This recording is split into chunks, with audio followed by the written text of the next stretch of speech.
इस दस्ते की क़यादत कर रहे हैं जिनका नारा है तैयार। अस्सलाम वालेकुम। सुनो डिजिटल के साथ मैं हूं मोहम्मद सदीक।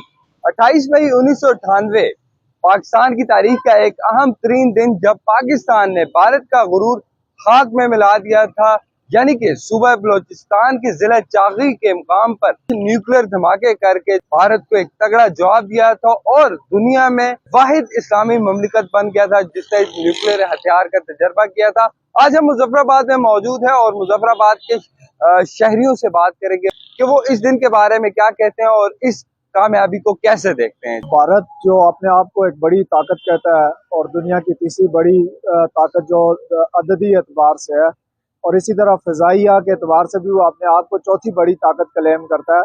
1974 के अंदर उन्होंने जब एटमी धमाके किए और 5 धमाके करके पूरी इस इर्द गिर्द की रियासतों पर ये दबाव डालने की कोशिश की कि अब भारत एटमी ताकत है, उसके मद्दे मुकाबल फिर पाकिस्तान ने 28 मई 1998 को 6 एटमी धमाके करके ये पैगाम दिया भारत को कि अब भारत नहीं बल्कि पाकिस्तान एटमी कुव्वत है और पाकिस्तान तो उम्मत मुसलमा का फ़ख्र है।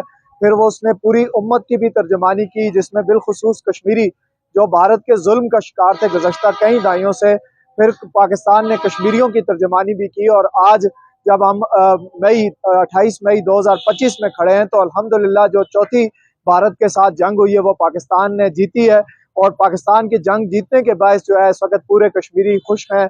बहुत ही मुख्तसर टाइम में मेरे ख्याल 28-29 दिन के अंदर वो इंतजाम करके तो उनने 5 के मुकाबले में 6 जो है एटमी धमाकों का जवाब दिया और उस वक्त इंडिया के होश ठिकाने आ गए।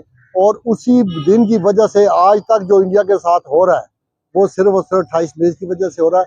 28 मई पाकिस्तान की तारीख का एक सुनहरी बाब है, जिसे किसी तौर पर भी इग्नोर नहीं किया जा सकता। 28 मई के दिन हमारे लिए काबिल फ़ख्र है क्योंकि 28 मई को पाकिस्तान ने एटमी धमाके किए थे और पाकिस्तान वाहिद इस्लामी मुल्क है जिसकी जो एटमी ताकत है। हमारा ये फ़ख्र है कि पाकिस्तान एटमी ताकत है और हम पाकिस्तान के साथ खड़े हैं एज ए कश्मीरी। तो पाकिस्तान जिंदाबाद।